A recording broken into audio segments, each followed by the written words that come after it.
Salam à tous, bienvenue sur la chaîne Lumière de l'Islam. Aujourd'hui nous allons aborder le thème sur la médisance. En islam, la médisance est généralement interdite.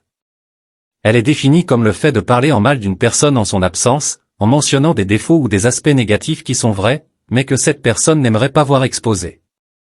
Le Coran condamne fortement la médisance, la comparant même à l'acte de manger la chair de son frère, ce qui est une image extrêmement forte pour exprimer la gravité du péché. Cependant, il existe des exceptions où la médisance est permise, voire nécessaire, selon les savants musulmans. Ces exceptions sont fondées sur l'idée que l'intérêt public ou la justice peut parfois justifier la révélation de la vérité, même si elle est désagréable. Voici les cas principaux où la médisance est permise en islam.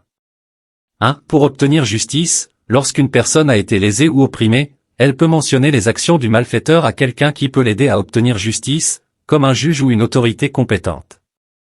2. Pour avertir autrui. Si quelqu'un est sur le point d'être lésé ou trompé par une autre personne, il est permis de prévenir la victime potentielle. Par exemple, avertir quelqu'un des mauvaises intentions d'une personne avec qui il ou elle envisage un mariage ou un partenariat commercial. 3. Pour demander un avis ou un conseil. Lorsqu'une personne sollicite un avis pour une situation qui implique une autre personne, il est permis de parler ouvertement de la situation, y compris des aspects négatifs, à condition que l'intention soit purement de demander conseil. 4. Pour signaler un danger public ou une mauvaise action. Il est permis de signaler quelqu'un qui commet des péchés publiquement ou qui représente un danger pour la société, comme une personne incitant à la rébellion ou commettant des crimes. 5. Pour identifier quelqu'un.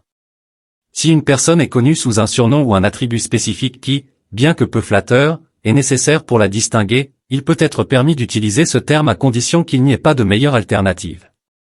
6. Dans le cadre d'une enquête légale.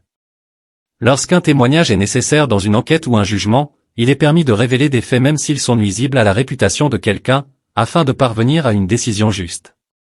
Ces exceptions sont strictement encadrées et doivent toujours être accompagnées d'une intention pure, sans malveillance ou désir de nuire. Les savants insistent sur le fait que même dans ces cas, la médisance doit être limitée au strict nécessaire. Merci d'avoir pris le temps de lire cette explication sur un sujet aussi important. J'espère que cela vous a été utile pour mieux comprendre les enseignements de l'islam sur la médisance. Si vous avez des questions ou des réflexions supplémentaires, n'hésitez pas à les partager dans les commentaires, car c'est ensemble que nous pouvons approfondir nos connaissances. N'oubliez pas de vous abonner pour ne rien manquer de nos prochaines publications. Votre soutien et votre participation sont essentiels pour continuer à partager du contenu de qualité. Alors, abonnez-vous, laissez un commentaire, et rejoignez la discussion.